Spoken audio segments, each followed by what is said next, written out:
Hey everybody, it's John from IronHike, and today we have some special guests. You all probably know Ukulele Scott. That's Dr. Scott Vesta, one of the founders, first time DNFer and first time finisher of Olympus Mons, 63 hours. Still holds the unofficial fastest known time, if there is such a thing. Tasha Boyd, Everest finisher, part of the IronHike Cadre, and is now working with us as an iron coach. And you can see a lot of her videos on our YouTube channel. We call them Iron Coach Shorts. And we're constantly releasing new tidbits of mostly their exercises that you can emulate. And she just recently wrote a great series of training plans, one of them for the mountain and one of them for the staircase in Georgia. So with that, I'd like to welcome Gea Roberts and Jennifer Higgins.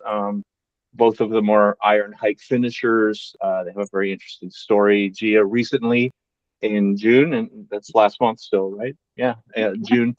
We awarded her the Iron Award, which is kind of a new award, and we give out one every series to the mountain athlete that showed the most grit, gumption, mettle, and embraced the spirit of our brand. And we're going to get into a little bit about why we felt that was appropriate when she tells us about her experience with us last year. And with that, I'm going to turn it over to Jen. Maybe you could open for us as the coach and give us a little bit of background about yourself and how you found out about us and your experiences with us. Okay, cool. Yeah. So sorry, I don't know why my camera's doing that. So yeah, sorry, there we go.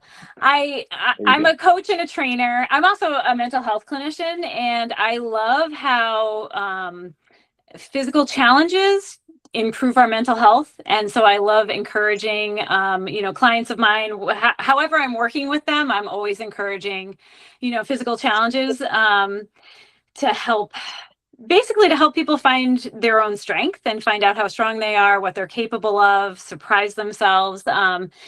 So it's been something that I've done with clients before, where we'll pick an event or something, and, working towards that event is, sort of like the cornerstone of our work together. And, getting to that event is just getting there is exciting, right? Because you train for something. So with Gea is an avid walker. She will go out and walk a half marathon. She's amazing.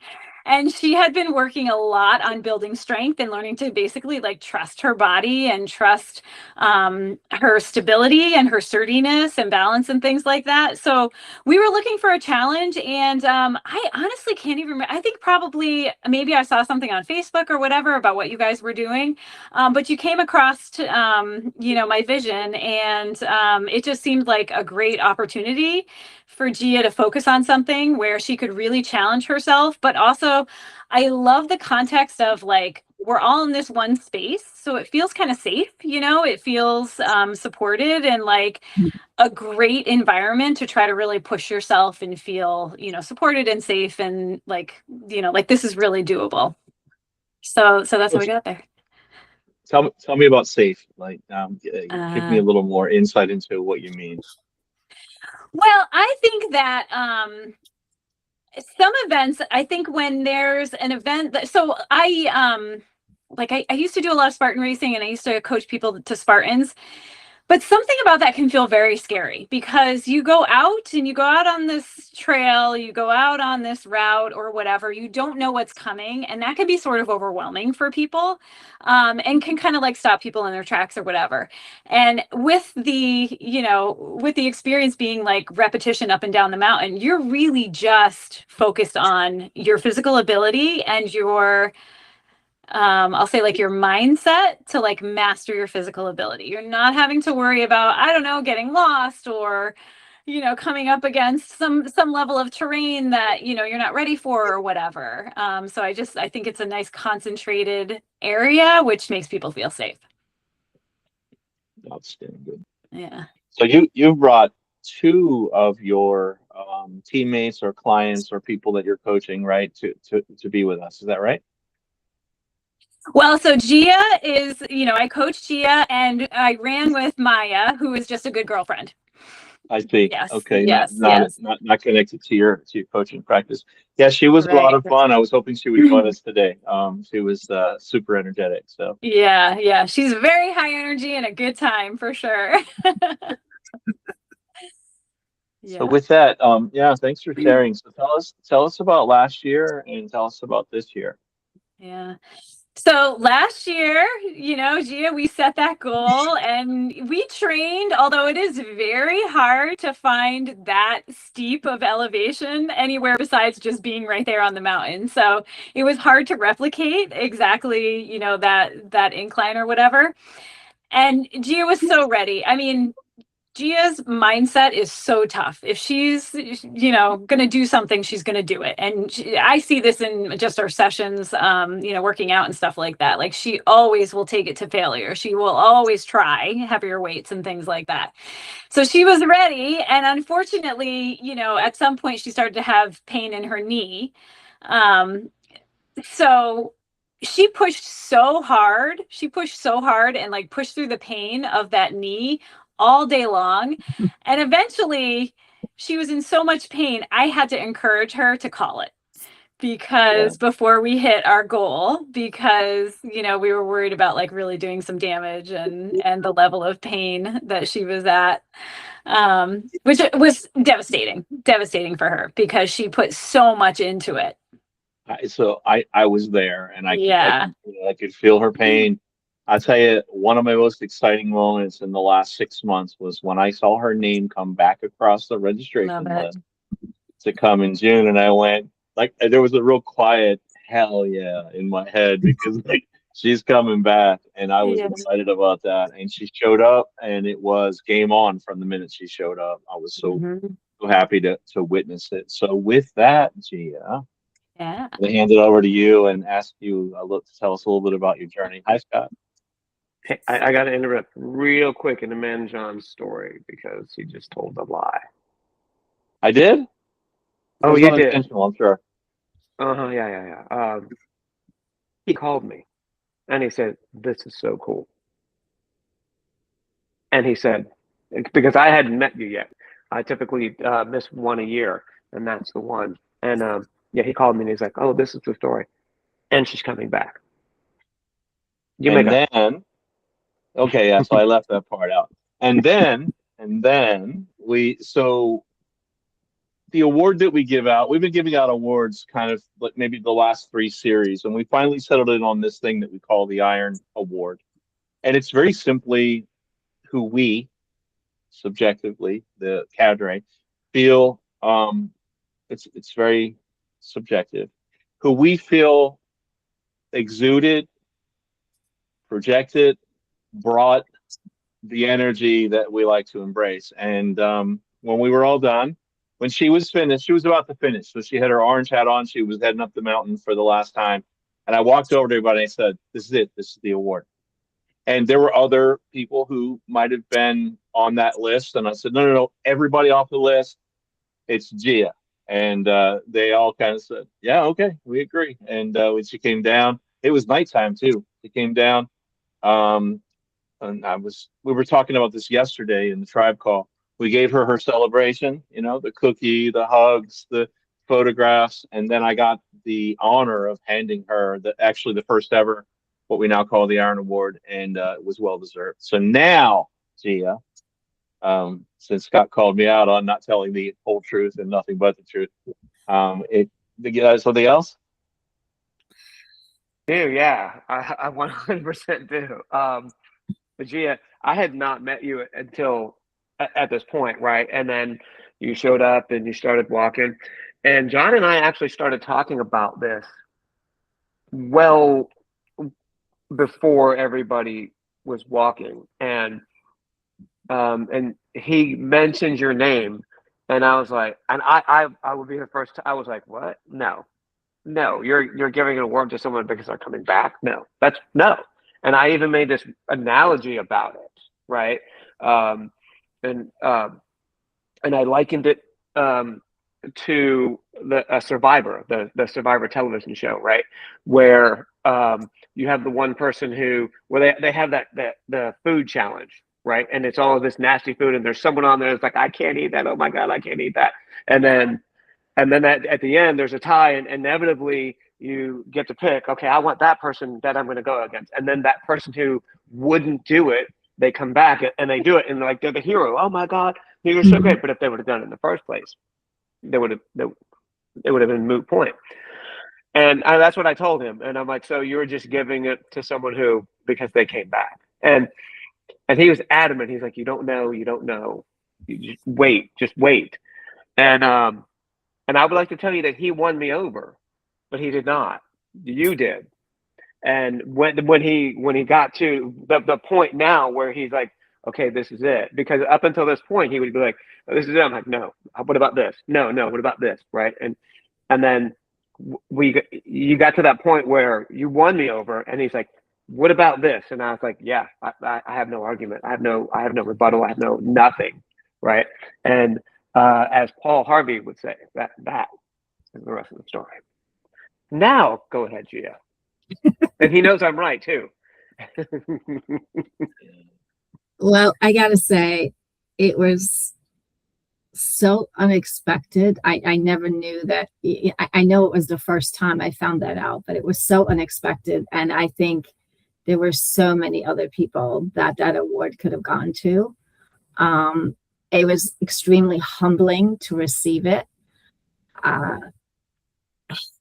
It made me feel amazing. I just a little thought, the following morning after I slept on it and I got up, and the first thing I did was put my hat on, I put my medal on, and I grabbed my award, and I was in my PJs, and I walked into the living room and just was talking to family. I was proud beyond belief.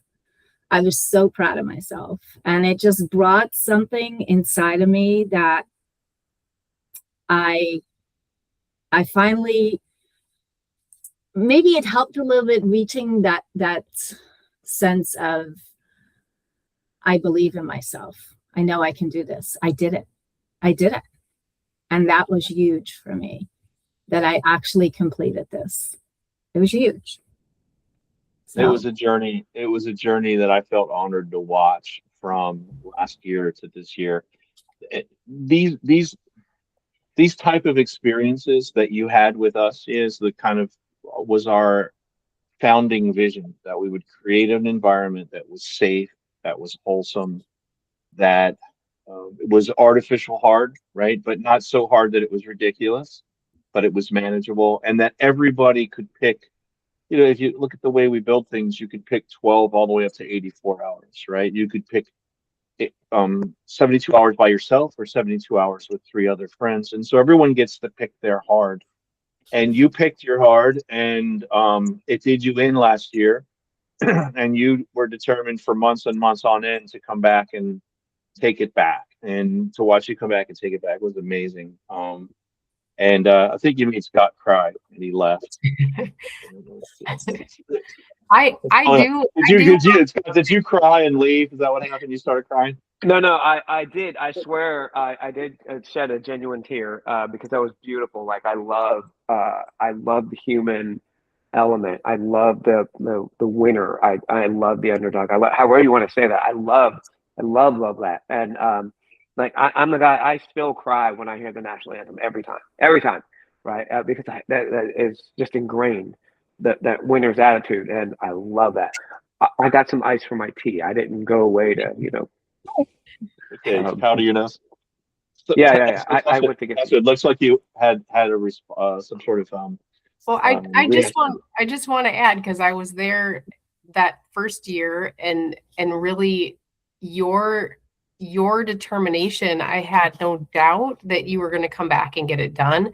My heart broke as I watched the reality of what you were managing physically had taken over what you could manage mentally. Because I also think had you been able to push through physically and not, truly ended up with some kind of injury that would be catastrophic, you had the mentality to continue going. So I was also overjoyed to see that you were coming back. And then to watch you do it the way you did it was, I mean, it was beautiful. Your determination, you said it last night on the tribe call about kind of letting go of some regiment and just trusting that you're going to go up and you're going to come down and you're going to complete your laps and you're going to finish, and just having that headspace instead of, playing the game or the mountain math that everybody does, but to kind of let that go and to allow yourself to trust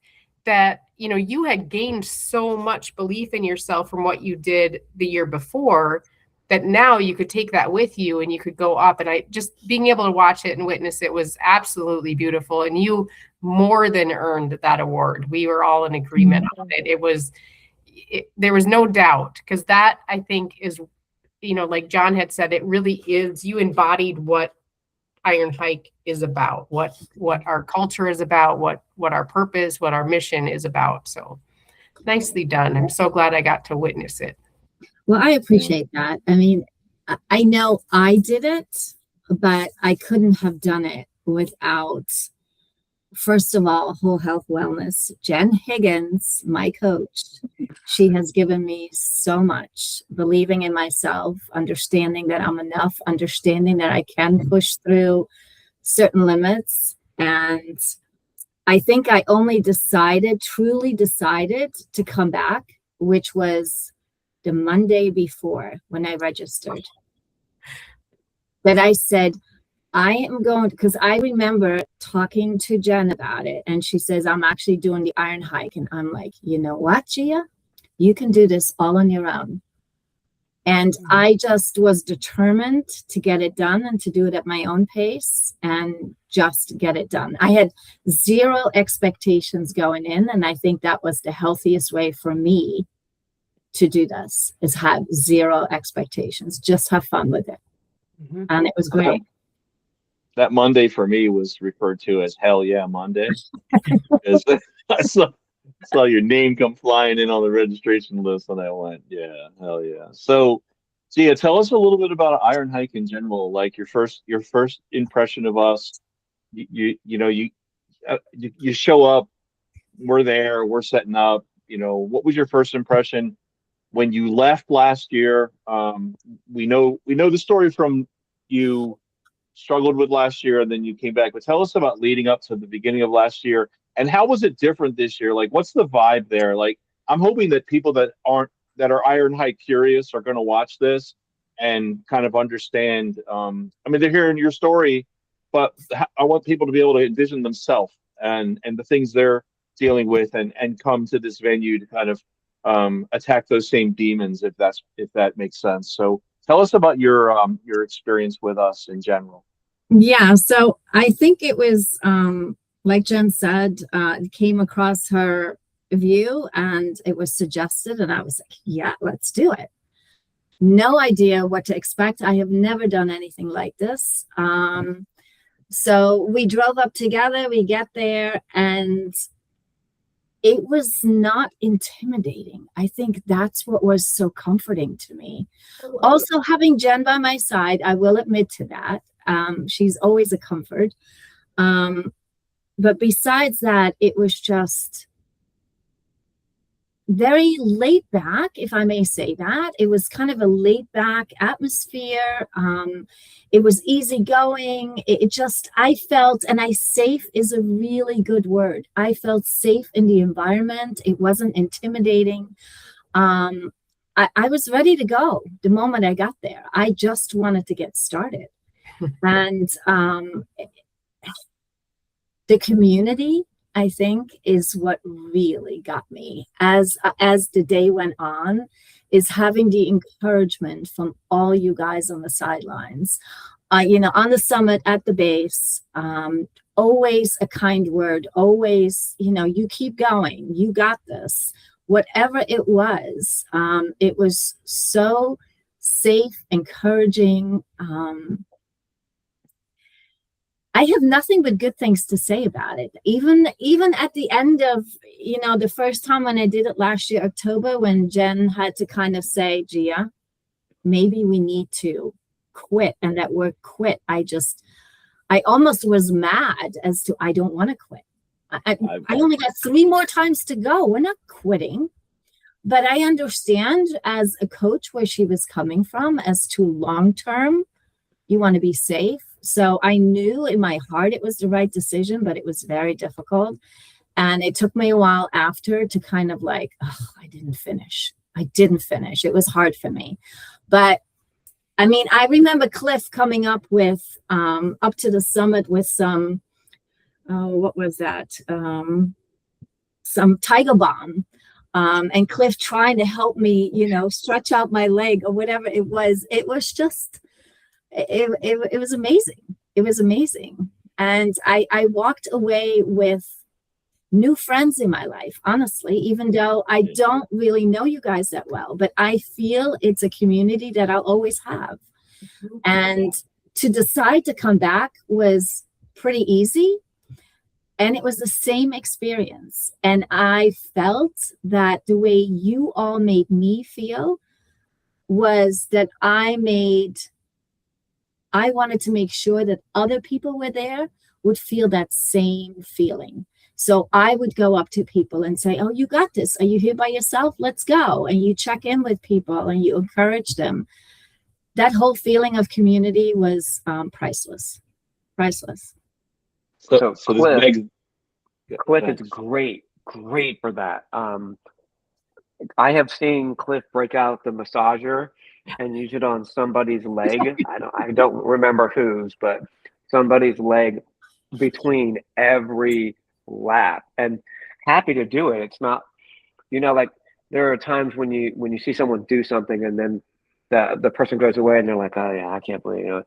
That is never. It's always like, oh man, we got her up, we got her running. She's going to get another lap. We can get 2 laps out of her. We can do this.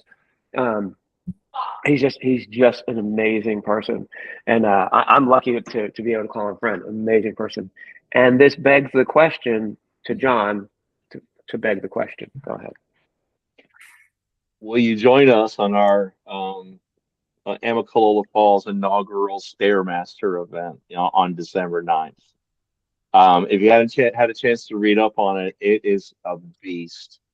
Have you had a chance to look at the stats of the course? Mm-hmm. Yeah, Jen's like, yes. Do you remember what I said when I finished that night in June? And we were all standing around the fire, and you guys were talking about the Amicalola, and I was like, stairs? Yeah, I love doing stairs. And I had just finished the Kauai. Yeah, it's the timing of the year that's a little rough for me. I don't know. If it was right here in Connecticut, I would have signed up already because I love stair climbing. I truly do. It's a beautiful place. It has a lodge. Family members can stay in the lodge. You can stay in the lodge the night before. You can stay in the lodge every night you're there. You can lodge. You can tent camp with us like you always do. There's real campgrounds there with showers. There's cabins. There's so many options there. And flights to Atlanta are pretty cheap. I hear you. I will. And we could come get you at the airport. You wouldn't even need a car. So sweet.